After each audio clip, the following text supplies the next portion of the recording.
like to welcome each and every individual to Grandpa's Magic Couch.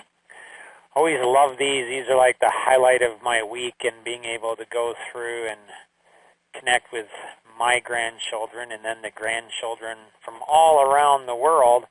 So today we're going to be looking at the case study of Grandpa Chappell's principle.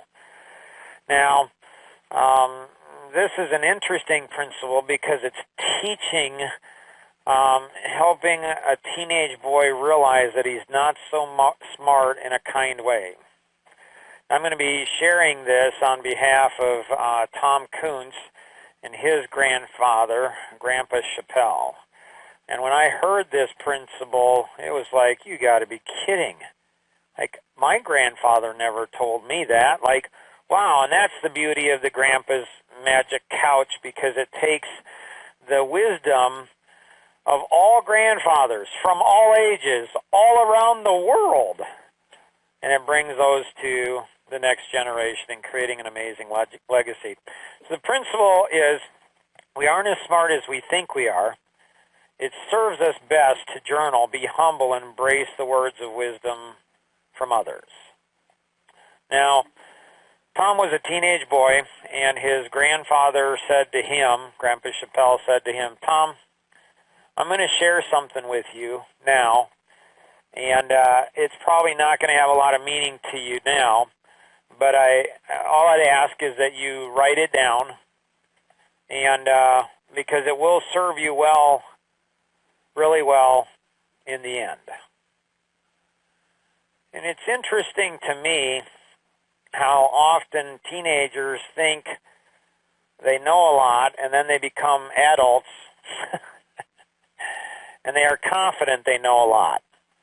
I don't know, it's interesting. Often adults forget how little we know. It seems that maybe grandfathers maybe understand this a bit better. I'm not saying all grandfathers. There's some grandfathers that it's like crazy. It's like they think they're the center of the universe. They think they know everything. It's like, but not, that's, in my world, in the grandfathers I know, that is the exception.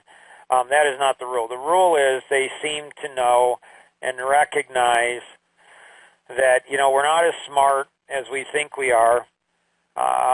There is what's called the teenage principle, and teenagers are overconfident things they should be underconfident, and underconfident things they should be overconfident. They think they know things they don't think they know things they do. It's very frustrating, with 7 kids, 4 of them at a time being teenagers. I learned this. It was funny also. I'd say to them, you know what, you're right, Dad's wrong. They loved when I said that. But then I'd pause and I'd say, but it's often not in the way you think it is. And so, are any of my grandkids on? They are. Say hi, Grandpa. Hi, Grandpa. Hi, guys. How are we all doing today?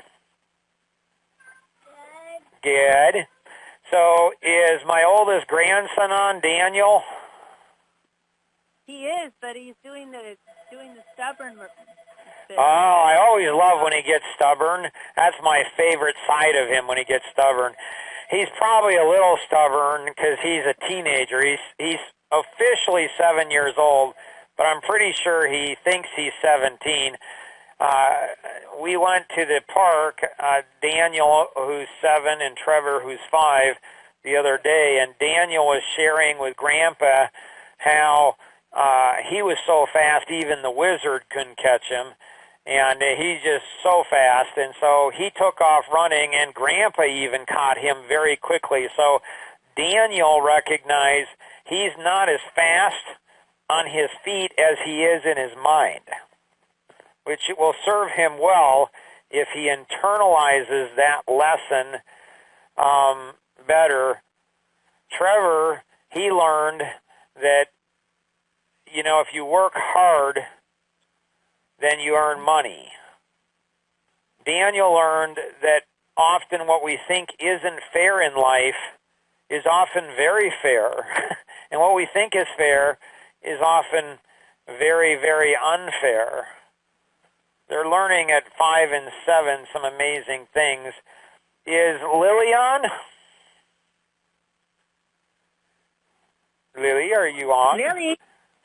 Lily, Grandpa wants to say hi to you. Say hi, Papa.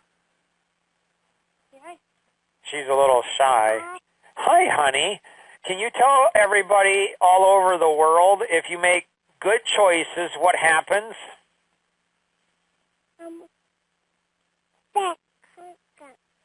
Good choices, good consequences. Bad choices, bad consequences. Right? Does this even apply not only to a 2.5-year-old girl, but does this apply to mommies and daddies and grandpas and grandmas all around the world? It applies to everybody, doesn't it, sweetheart? So, She said yes. nice, yes. Young children often think their grandfathers can hear them shaking their head over the phone, which I actually can. It's a magical gift.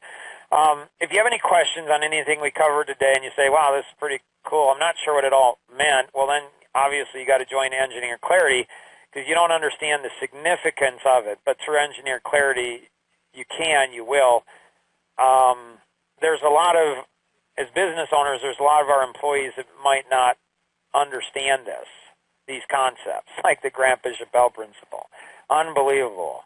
We're going to be talking, check out the Grandpa Boersma, that's my grandfather, and what he shared when I was 8 years old. I'm telling you, these grandfathers, man, do they know a lot.